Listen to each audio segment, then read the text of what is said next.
discuss personnel matters, homeschooling applications, a PE exemption, a potential property acquisition, and to receive advice about legal matters, including an update on American Humans Association versus Greenville County School District.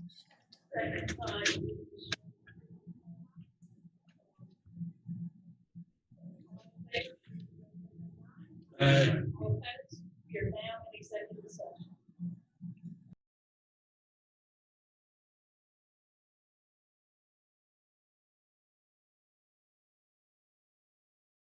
So we're going to take a picture after they do Orange. with Presbyterian. Ready? Good evening, everyone. Welcome to our board meeting on October 27th. It's 7. It's a little after 7. My apologies, but we'll go ahead and get started. The prayer will be given by Mr. Derek Lewis, and following the prayer, Ms. Bush will lead us in the Pledge of Allegiance. Please stand.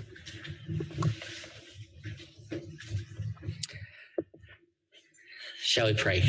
Dear Heavenly Father, thank you for this day and for all the time that you've given us. For our students and our parents, I pray that they are safe and supported as they strive to learn in this unknown environment. And for our teachers and staff, I pray that they are safe and supported and equipped to serve all of our students and families.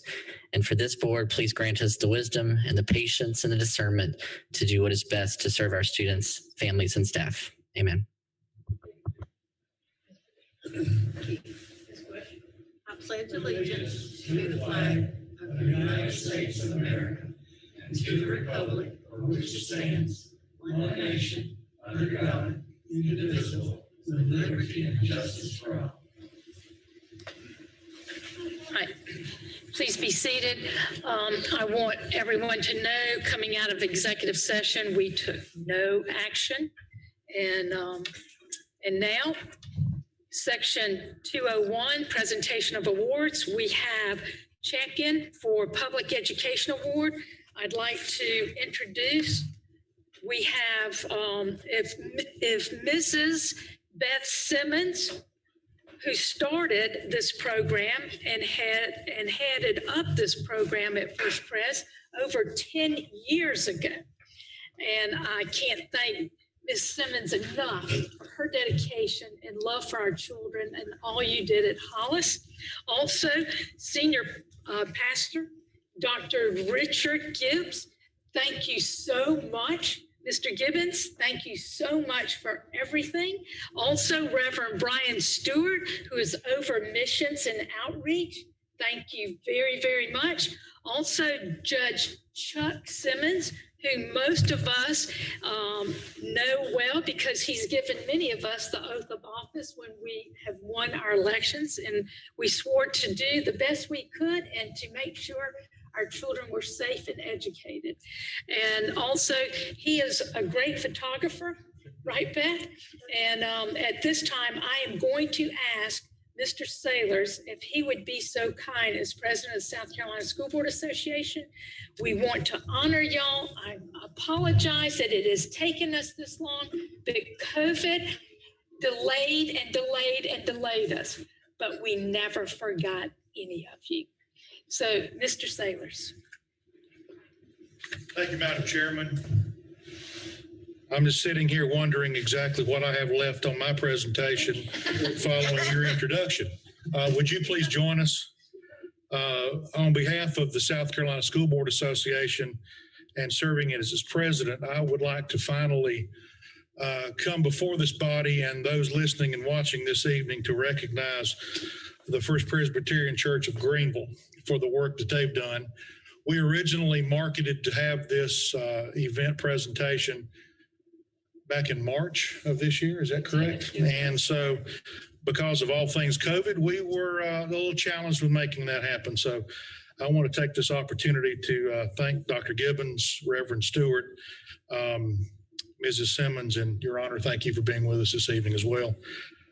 This partnership, as Linda mentioned earlier, started 10 years ago with one volunteer interested in making sure that the students at Hollis Academy at that time, now Hollis Elementary, were able to achieve their reading scores at a young age, as we expect them to be reading by third grade. In a school that is in need of parental engagement and adult support, their work grew over those 10 years from one volunteer to a little over 200 that are there on a daily basis, working with the children with their reading skills, working in classrooms to support teachers, working to support the administration, and to encourage families, to encourage parents to participate in the daily activities of the school, which has built and reinforced the work of the PTA, the School Improvement Council, and so on. Their program is a model for what is done good in faith-based communities working with our public schools. And I would certainly encourage a state president and a member of this board as well, that other faith-based organizations in our community and our state use this program as a best example, a model of what truly works for this community, for these students. And please know that our gratitude is going to be eternal for the work that you kind folks have done. Not only you, but those that work through you for the school from the church. So thank you so very much. And Linda, would you please be kind enough to present this? Let me put my mask because I see Beth is covered up. I was gonna ask. Okay, well, I'm gonna take mine off If you're 6 feet apart. and I won't breathe on you, Beth. Hold your even though breath, children were in school 15 together, I seconds, won't 15 breathe. minutes, whatever. Go ahead. Thank you. Okay, look, can I get everybody to turn around this way and Dr. Gibbons, Pastor Stewart, y'all would take off your mask for just a second. We'll break this down. You got hold breath. All right, hold your breath. 1, 2. Back on quickly. We don't want it All right, super thank you. spreader Okay. event. Thank you so very much. Wait just a minute, because what we're gonna do is we're gonna go out in the lobby. We're gonna With have masks. with masks, and our board members are gonna stand behind you. Y'all will hold this, and we want to make sure we get a great shot, and Chuck, you will be in this picture. Yes, Right ma'am. up there, okay? Let's go. Come on. Yes. You're in it. You're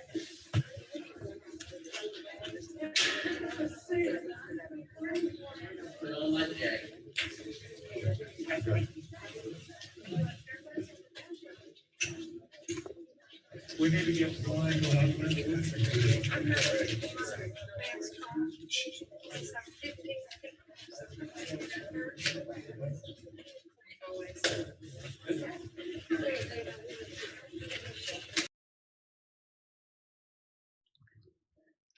Good evening. We will continue with our program 2.02.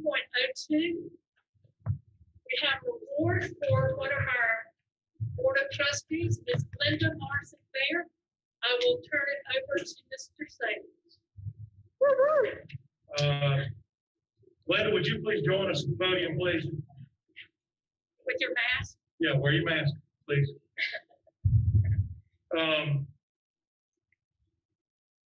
As we attend and participate in state level functions, each of us every year earn a certain level of credentials related to the Boardsmanship Institute.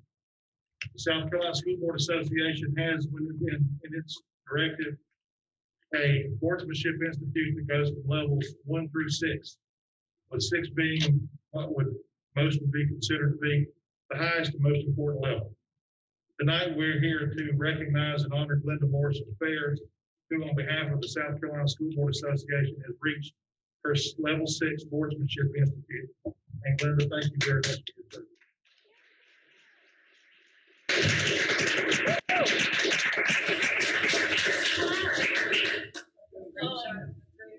Are you sure? Leave it on. Yeah, I believe it. Awesome. Thank you, Susan. Thank you. Okay. Got it?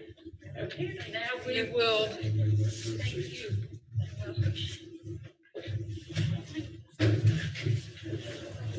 Right, here's your box. Would you like this box? Yes, ma'am.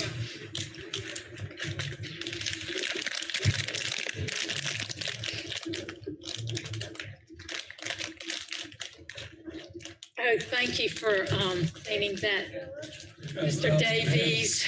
Thank you.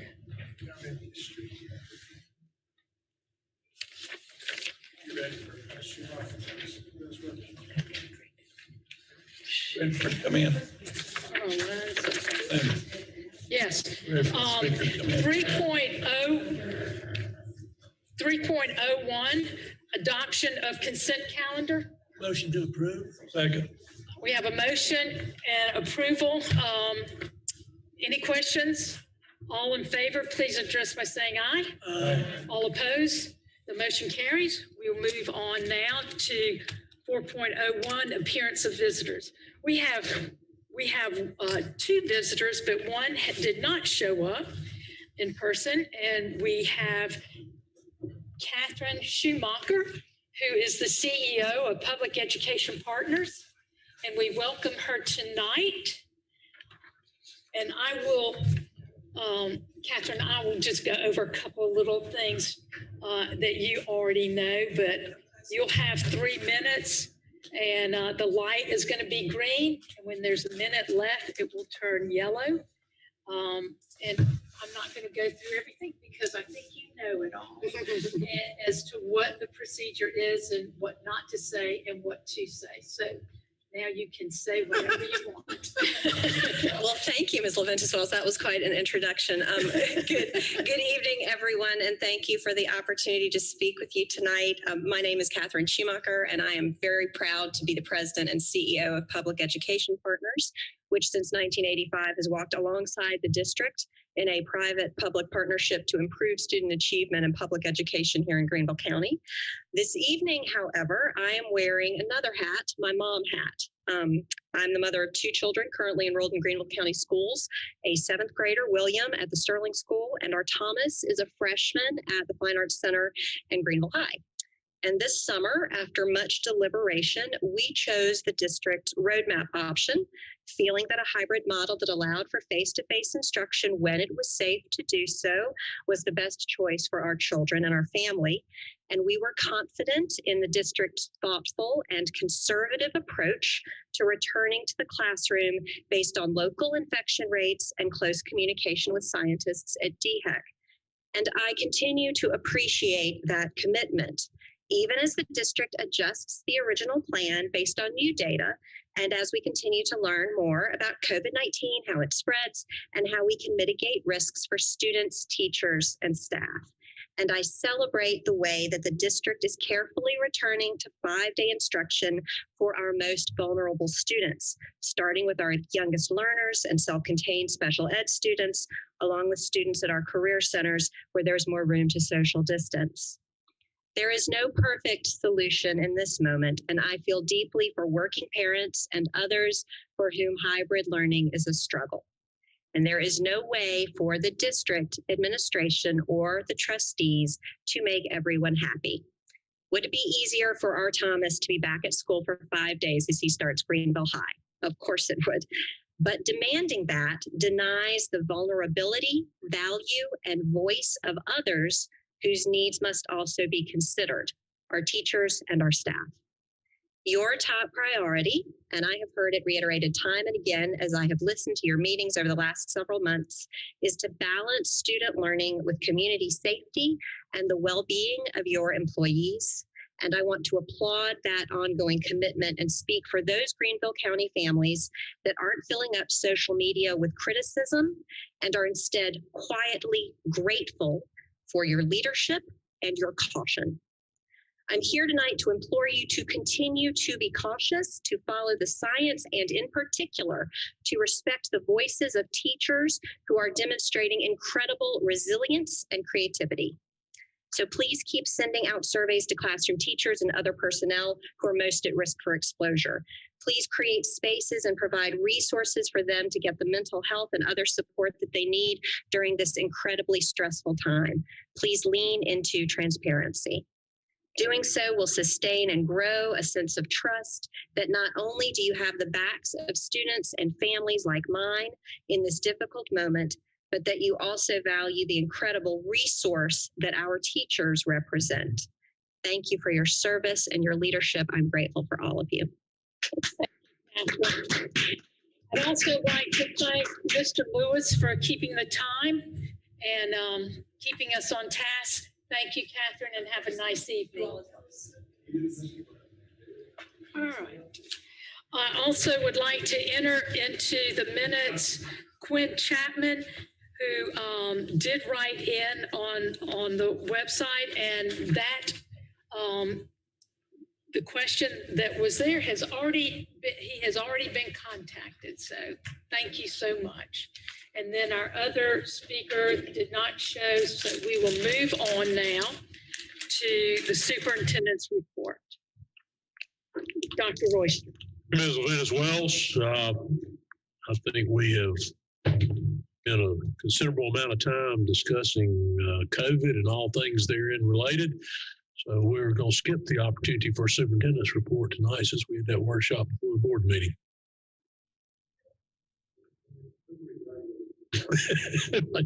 Perhaps in the next few minutes would be a good time.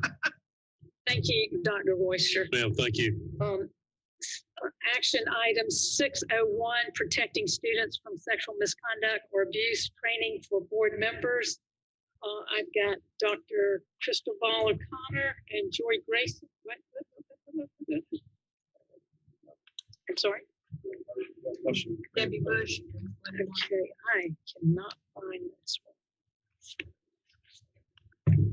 Okay, coming from the committee of whole, as soon as practical to do so, the superintendent provide the board the direct expert training opportunity that principals and other district administrators receive pertaining to child sexual abuse prevention, and that the district examine opportunities to offer more direct interactive training, either in person or virtually, to teachers and other necessary staff members rather than pre-recorded video training alone.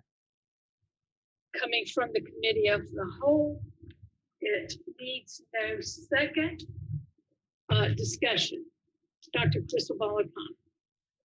Yes, I want to thank the board members for voting for this motion and bringing it to for the vote tonight, and to the administration for supporting the idea of including the board in the top-notch training that you all are providing to top-level administrators on how to prevent sexual grooming, exploitation, and abuse by students in a school setting, and to recognize how serious this topic is for the district, the improvements we've made over many years with improving our policies, but the reminder every time one student is harmed by an adult, it means that our work is not done. And I appreciate the vision and leadership and determination to make sure that each person out there knows we're not going to forget. We're going to keep working hard, and we're going to try to prevent this from happening by every effort that we can make. And I appreciate the book that the district provided to the board, Dr. Shoup's Stopping and Preventing Sexual Exploitation in Schools. I look forward, hopefully, to discussions of that, and believe that it is a really valuable resource for every board member. And since I have one that is marked up and highlighted, I would love to share my new one with someone on the staff. If anyone would like to have it, I don't know, Dr. Turner, do you have your own copy? I figured since you were heading up the presentation at the CAL, if you didn't have one, I'd give you mine. But somebody come to me if you need one and plan to play a leadership role in this issue. I'd be happy to share. Thank you so much. Thank you. Any other discussion? Hearing none. All in favor, please address by saying aye. Aye. All opposed? The motion carries. Excuse me, Madam Chairman, may I say this? Yes, On a ma'am. personal privilege. Yes. Ms. Bush just pointed out the perfect person for me to pass this along to will be the person who represents District 27 next. That's exactly what I'll do. Thank you. Thank you. All right. Thank you. 6.02, South Carolina School Board Association Legislative Advocacy Program of the Year nomination. Ms. Grace. Thank you, Ms. Levinus Wells. As chairman of the Advocacy Committee, I would like to ask this board to approve our nomination for the South Carolina School Boards Association's Legislative Advocacy Award. Greenville County has been honored to receive this award several times in the past. And I think it's important for the public and for other school boards to understand the efforts that we have been taking in 2020 during an unprecedented year in which South Carolina has faced a multitude of challenges as a result of the worldwide coronavirus pandemic. We have escalated our legislative advocacy efforts to secure adequate funding for public education. The board has continued in its leadership efforts by advocating for support and flexibility at the local, state, and federal levels to deal with the effects of this pandemic, speaking almost daily with elected leaders, regularly communicating with the South Carolina School Boards Association and other education associations, and crafting official responses and resolutions that firmly convey its support of the strength and effectiveness of Greenville County schools. The board's advocacy efforts have addressed several funding concerns arising from the congressional passage of the Coronavirus Aid, Relief, and Economic Securities Act, otherwise known as the CARES Act. Though the CARES Act designated billions of funding for both public and private schools around the country, funding for public schools has faced threats of diversion to private schools by the U.S. Education Department and the South Carolina Governor's Office. This board, in its duty and commitment to ensuring that public funds are used exclusively to maintain, support, and strengthen our public schools, has shown its resolve in speaking up to address troubling attempts contrary to congressional intent to redirect public school funding to private schools. You all have already voted on the resolutions concerning this, and I'm not going to read through that here. They will be posted on the Eye on Legislation page of the Greenville County Schools website for members of the public that are interested in these advocacy efforts. And also, I want to give a special shout out to Mr. Lewis for his work as the executive director of Greenville First Steps in securing funding from County Council to help us address the child care concerns that our teachers have had during this difficult time and our families.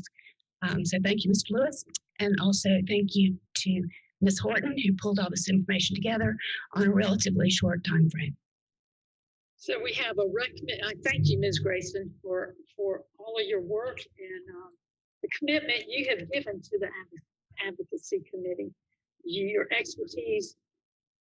Unfortunately, you're not running, and we are definitely going to miss that. The recommended motion from the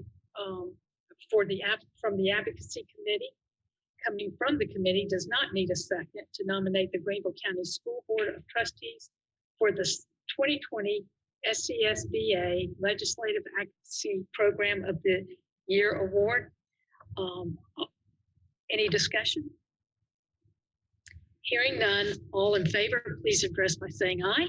Aye. All opposed? Thank you so much, Ms. Grayson.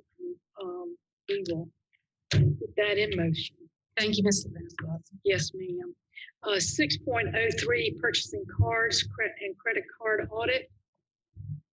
Madam Chairman, Yes, sir, Mr.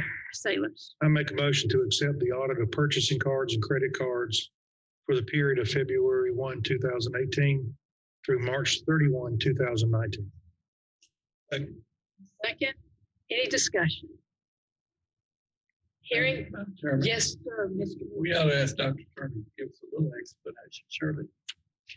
Dr. Turner, we just want to hear your voice. So if you would be so kind, could you just give us some words of wisdom in reference to this motion? Brevity, brother. Brevity. Madam Chairman, board members, I think you all have a copy of the report, and you also see the administration's response to each of the findings that were brought forth. So if you have any questions, we'll be glad to address them specifically. Anyone have any questions for Dr. Turner? Hearing none, all those in favor, please address by saying aye. Aye. All opposed, the motion carries. 6.04, fiscal education exemption. Recommended motion from the administration to approve the PE exemption of one student at Greer High School.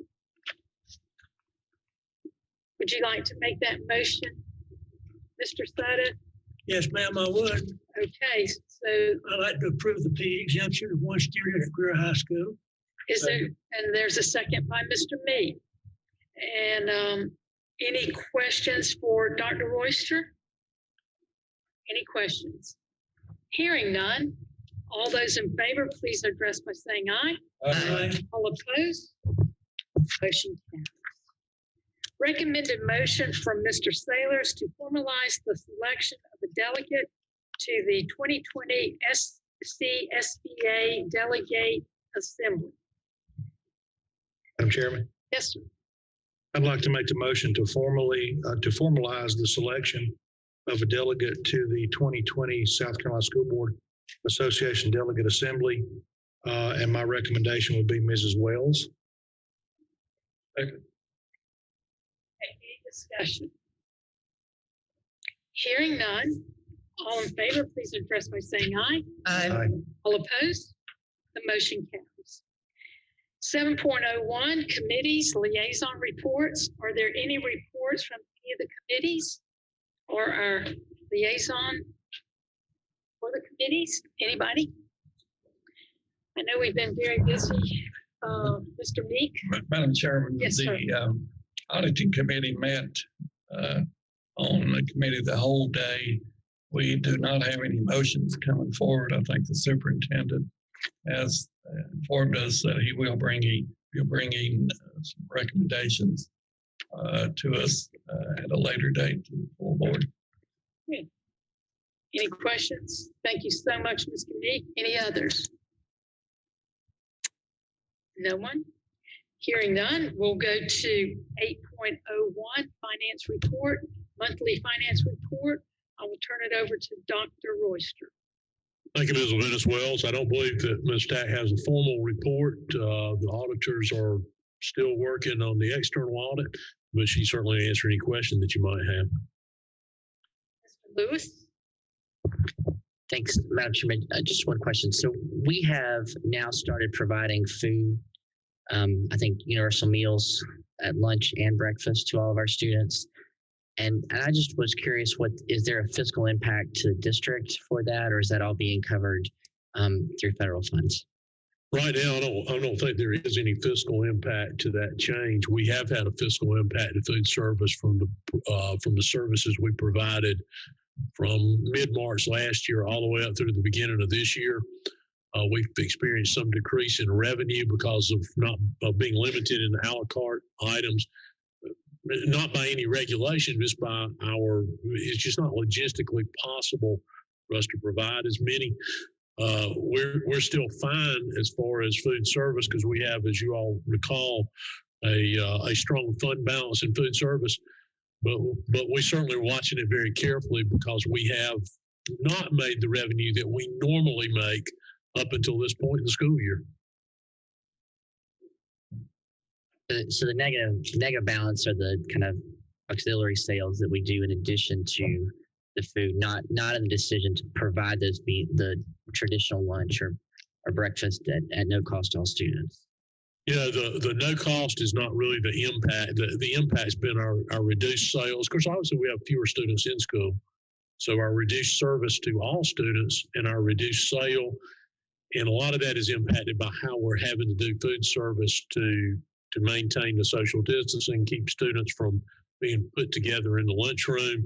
A lot of factors there have influenced our ability to make profit wouldn't be the right word, but to have revenue exceed expense in the manner we are accustomed to. How long through the school year do you anticipate that we will be able to continue to provide the free breakfast and lunch to students? I believe that's through the end of the school year, Robin, maybe even to June the 30th. I know through the end of the school year. That's just such an incredible program, and I really appreciate the district taking on that. I know, in addition to all the other health and safety concerns that all of our staff have, to kind of ask them to offer this additional service, I know is just one more thing, but it is just such an incredible burden that we are lifting off of families. to know that any kid who walks in those doors can have breakfast or lunch every day that they're there is just really remarkable. And I appreciate the district for having that commitment. Thank you for saying that. We're certainly very appreciative of all those folks in food and nutrition services, from the leadership in Joe Urban down through the folks handling every aspect of it at every location. Most fortunate to have a good group of people there. Any other questions? Mr. Soto? Will we ever have a written monthly financial report? You should have financial statements in your board packet. They actually start next month, November. Okay, thank you. Any other questions from Ms. Staff? Any questions? Ms. Glenda Larson Fair, do you have any questions? Okay. Mr. Savers? I'd like to make a motion that we adjourn. Second. All in favor, please address by saying aye. Aye. Aye. All against, nay.